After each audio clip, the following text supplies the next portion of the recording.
Hey YouTube, morning drive into the office.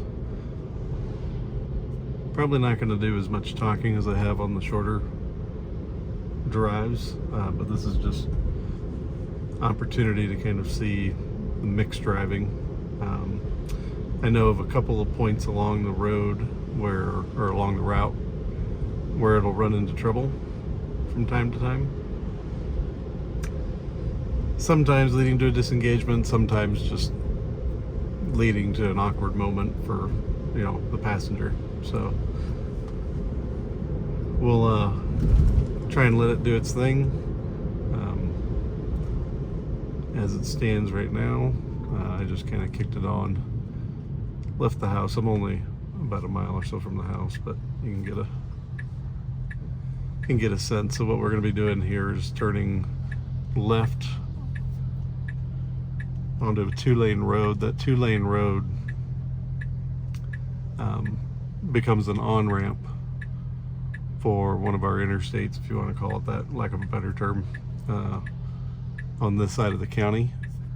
And we'll be taking that to another interchange, and that interchange usually goes pretty smooth, but it's likely to be heavy traffic, and so you're kind of having to move in and out of heavy traffic at that point.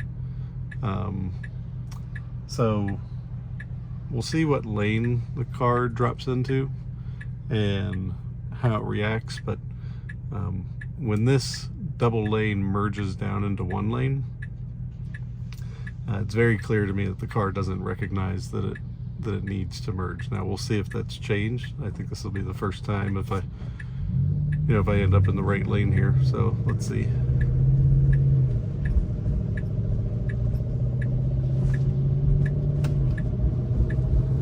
All right, so it stayed in the left. If you're in this right lane, then you're good to go. You just get to go straight. You don't have to do any merging. But this lane here, left lane closes and you have to merge. So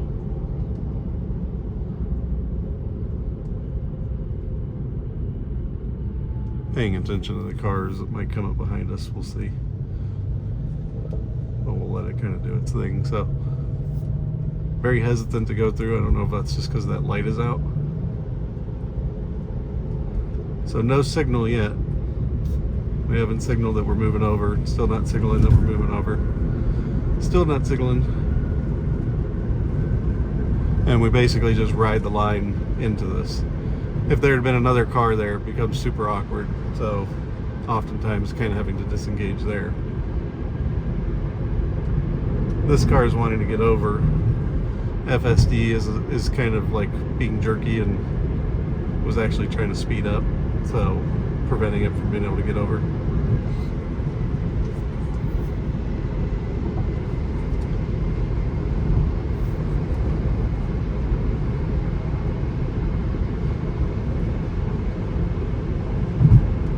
I'm letting the car do its thing, even though my hand is on the steering wheel. I'll probably keep at least one hand on the steering wheel lightly at all times.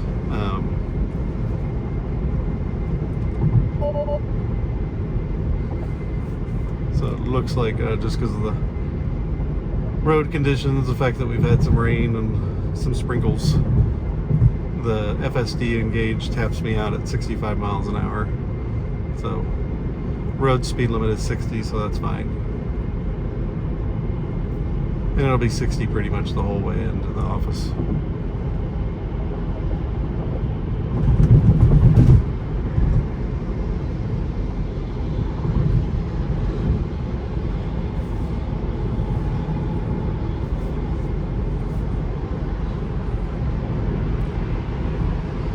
Usually when it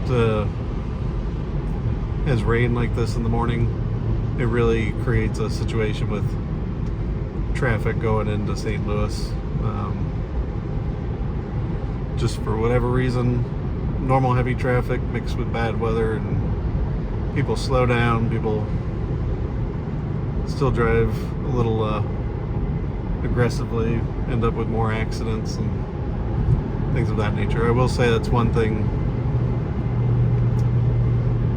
when you do let the car do the driving for you, it can be kind of nice in a situation like this where there's not going to typically be a lot of lane changes, stop and go.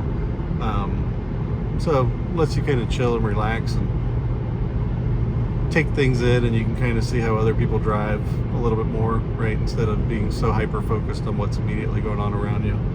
And yeah, it does kind of highlight for you how poorly like a lot of people really do drive, or how aggressively people do drive. You'll always end up at least on every drive with a handful of people where just the way they handle themselves is kind of ridiculous when you think about it.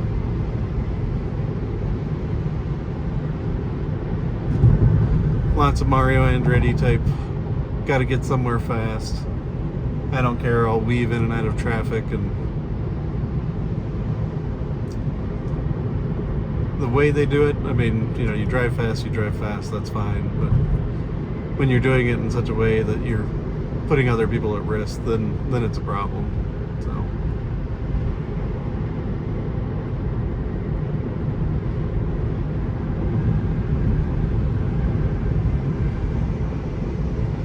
I'm sure there are probably some people that'll say, oh, that's true of you using full self-driving, you know, but I do keep my feet and hands and ready to engage at any given time, especially in situations where I know the vehicle may not handle things properly.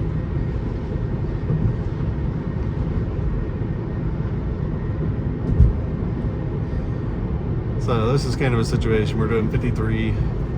I've given it permission to go up to 65. I can use the signal, which I'll probably do here in a little bit, to indicate that I want to go ahead and get around this person, and it'll do the auto lane change. But I do feel like in 12.3.6, and again, I don't technically, we're probably on the highway stack now, not the city stack. But I do feel like it would have been a little bit more assertive about deciding to go around when a vehicle is going well under the speed limit, you know, or well under the flow of traffic. But currently the car is just chilling and not in any hurry to go anywhere.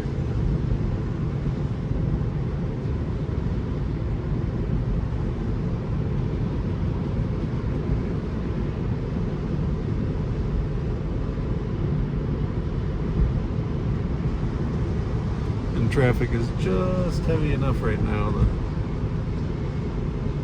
especially with us using FSD and kind of having the speed governed, I don't want to put it on just yet.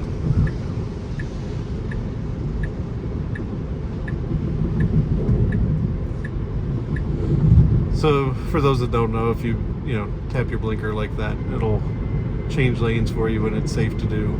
And then you don't actually have to manage the lane change. I still obviously look around, make sure it's safe, etc.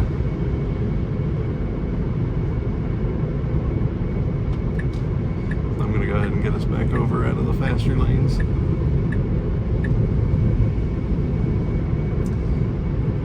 For those of you that watched one of my prior videos where I talked about the notorious windshield wipers and how they can be interesting in auto mode. This is an example. I'm not sure what it looks like on the screen for you, but there's been enough of a mist that there's water on the screen. Not enough to be like too bad, but enough that I think in most cars the auto wiper would have already come on by now. And with Tesla, it seems to either be a delayed reaction or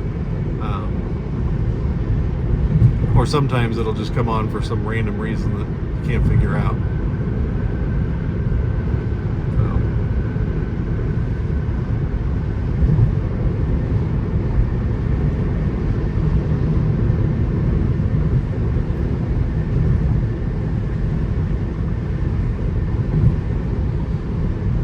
So this is leaving St. Charles County. We're actually heading into St. Louis County now.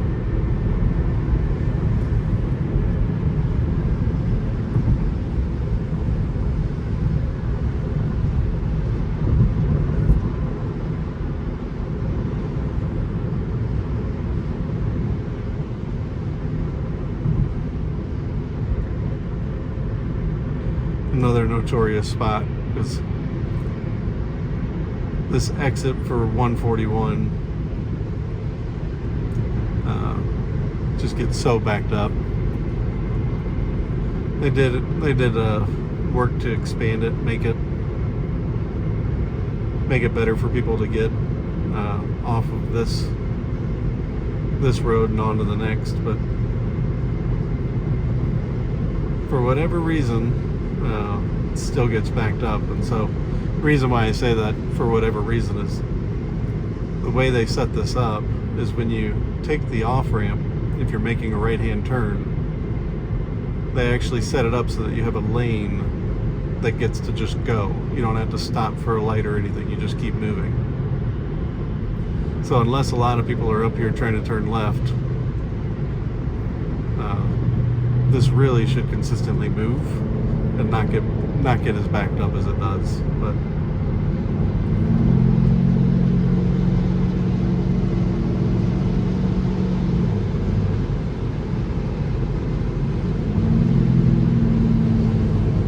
so you can actually kind of see, like, it is moving down here, but with everybody getting over, it just kind of creates that congested impact. So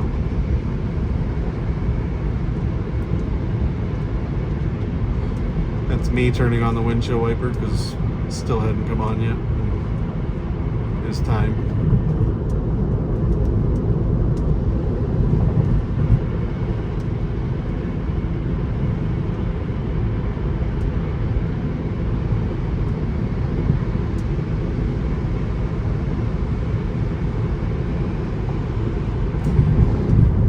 So this is generally where I'll kind of take over a little bit. I could let FSD do the work, but I think this is something that I would say Tesla needs to figure out. I didn't need to come over this early, but this lane that I'm in right now will eventually become the exit to catch 270. The issue becomes, especially with traffic, just like we had the issue with 141 back there, you'll have a similar thing happen here. There's actually an on-ramp that you have to interact with at the same time you're trying to do an off-ramp. And so that creates another bottleneck, right, for people who are trying to stay on 364. This road is called 364. So it's just a very odd intersection right at the beginning of where you're trying to get onto an interchange. And so it again creates like that bottleneck scenario. So if you wait,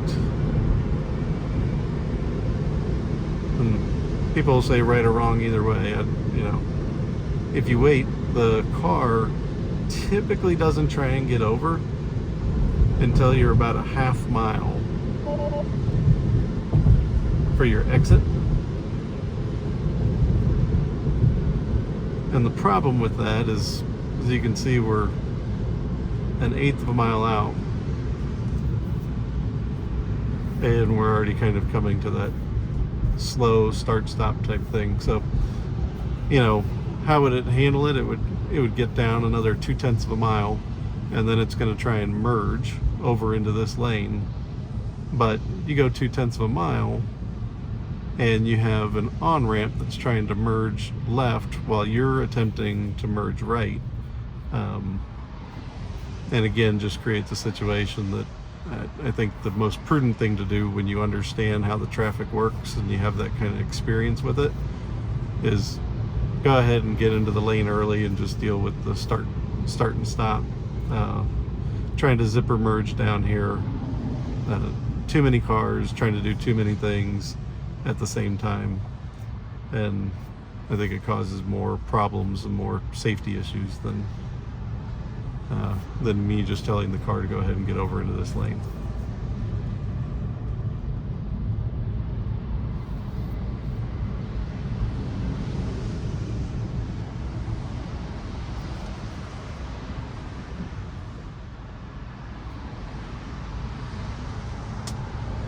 That, I will say, is a nice thing with FSD, though, is if you kind of think about it like co-piloting, you know, where you can apply some directional change, right? So you can kind of tell the car, hey, I want to go ahead and just get over into this lane, and it does it. It'll do everything it'll do the right things once it's in the lane. You're just basically telling it to act a little earlier than it would normally do. But otherwise, so here's what I'm talking about. This lane to the right of us is both an exit lane and an on-ramp lane. So for people that are coming on from Bennington Place from that road, if they're not trying to get onto 270, they'll need to get over. And that just kind of creates a bit of an issue. We didn't really have much to deal with here, but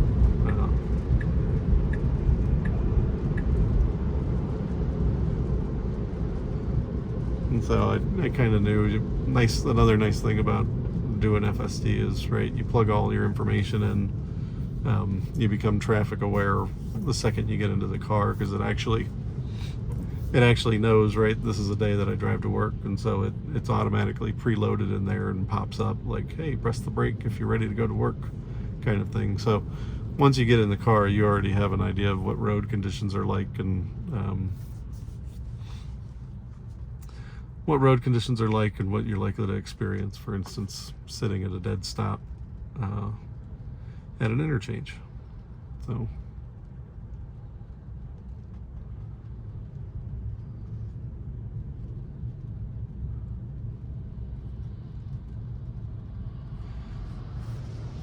I will actually kind of cut the video a little early. I'm not going to try and take you guys into my office or the parking lot or any of that stuff. Once we get off of 270, I'll go ahead and kill the video for you all, but still wanted you to get a sense of the experience for those of you that are new to watching or seeing full self-driving and how it works in a Tesla. So wanted to give you the other side of the road, which was more of the highway type interactions. So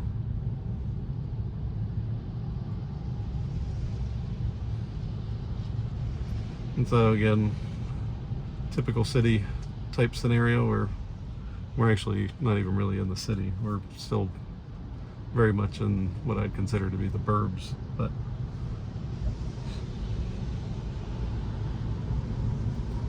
so we need to get over. Car's not yet signaling to get over, but we should get over.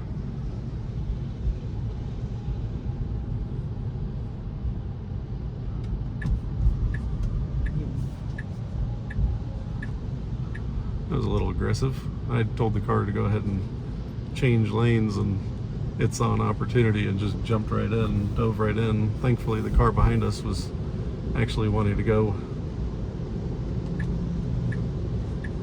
right, so it worked out, but that felt pretty aggressive.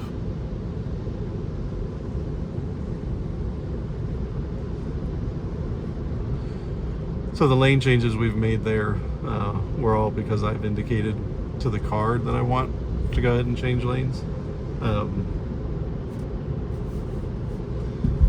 It knows that we need to go a bit further down this road. Not sure why it wants to hang out over in the right lanes like that, especially if you're thinking about like traffic awareness.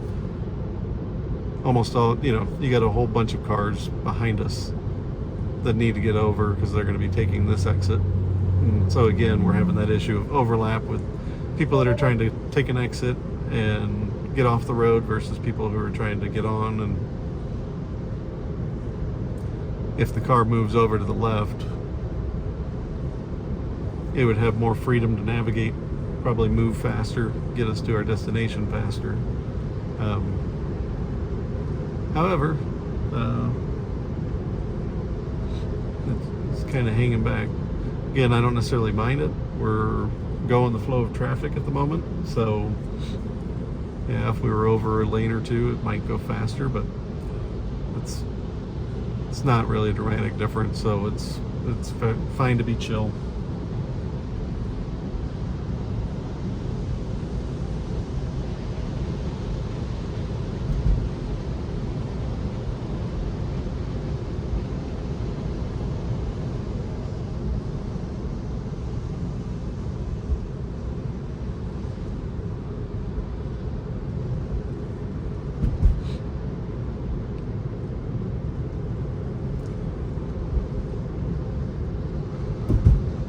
For better or worse, when you get into these work zones, sometimes you have to manually adjust the speed. The car will register that the speed's going to drop when I get into this construction zone. But you kind of, as you might imagine, especially in a city environment, have to dial it up to give the car freedom to kind of stay with the flow of traffic. Otherwise you end up in a situation where you're the slowest car in the road and causing other issues. So you can see it just registered 50 with a max of 52. I don't think we're gonna have to worry about that today, but they usually give it about 10% or so, depending on the circumstances.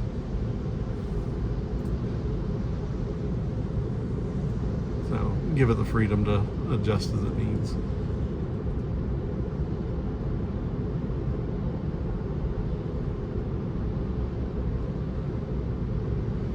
So again, if your commute is a lot like this, where you just kind of spend a bit of time in traffic, that's where FSD can actually be a really good friend. And I'd say this is probably true of any of the better level 2 systems out there, where they have where they can handle stop and go, and they do the lane keep and that type of stuff.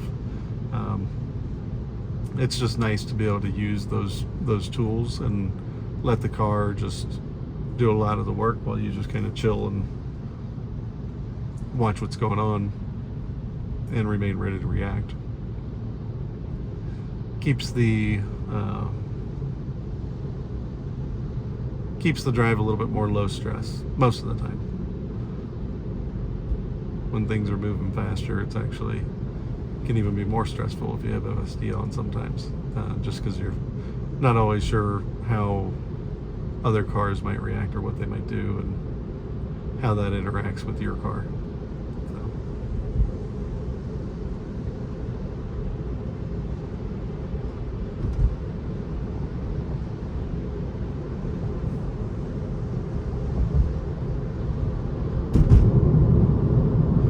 So most of that stop and go is a combination of these cars that are trying to get on to the interstate, and so just the traffic. But by and large, all of the traffic that we hit, a lot of it just has to do with the fact that we have another highway up here and another major interchange. And so a lot of times this traffic is just traffic trying to get over to this highway, and so that causes another backup. Today it looks like it's actually fairly light, but usually it's the traffic trying to take this exit that it slows everything down.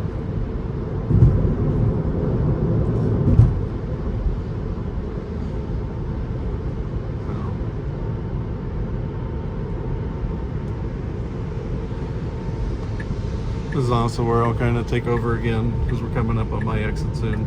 There's some kind of road roughness potholes over here on the left, and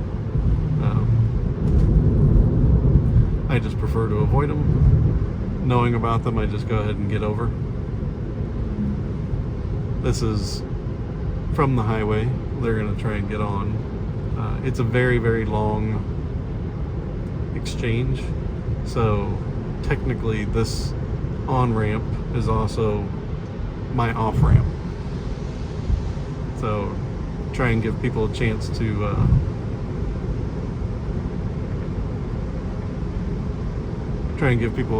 merge if they need to merge. Not everybody's going to merge.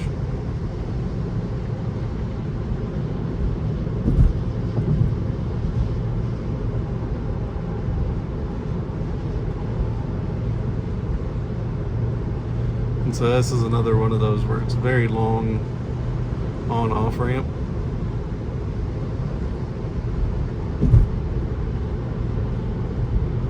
So I usually, if I'm driving,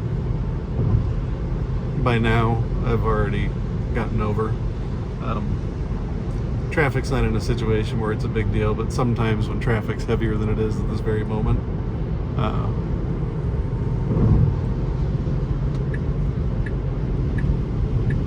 so that's me signaling to go ahead and get over. If I didn't, we're right at that point where the car, it's about a half mile-ish or so. It would have probably decided to go ahead and try and merge over, but it's easier, in my opinion, sometimes just to get over at the right time instead of waiting until you're so close to the exit. That's one thing I wish it would change, is just, you know, think a little bit further forward in different traffic situations. Be ready to kind of get over sooner than later. Since we're at an exit, I'm actually gonna slow the car down. So I'm using the scroll wheel to kind of cap the speed of the car, because the car itself wants to treat this off ramp like we're on the highway. So it's still applying the 60 mile an hour speed limit, but reality is that we're no longer on the highway. So it will slow down, right, to make these curves and such. And so this is kind of like an S curve. It usually does a fairly good job, so this is the last part that I'll show here, but right up at the top of this, it just hesitates ever so much. Just right when we get up here. I don't know if it's because of sees the stop sign, but usually right around here, it actually handled that really good today. Usually I get a little bit of a hesitation. So thanks for riding.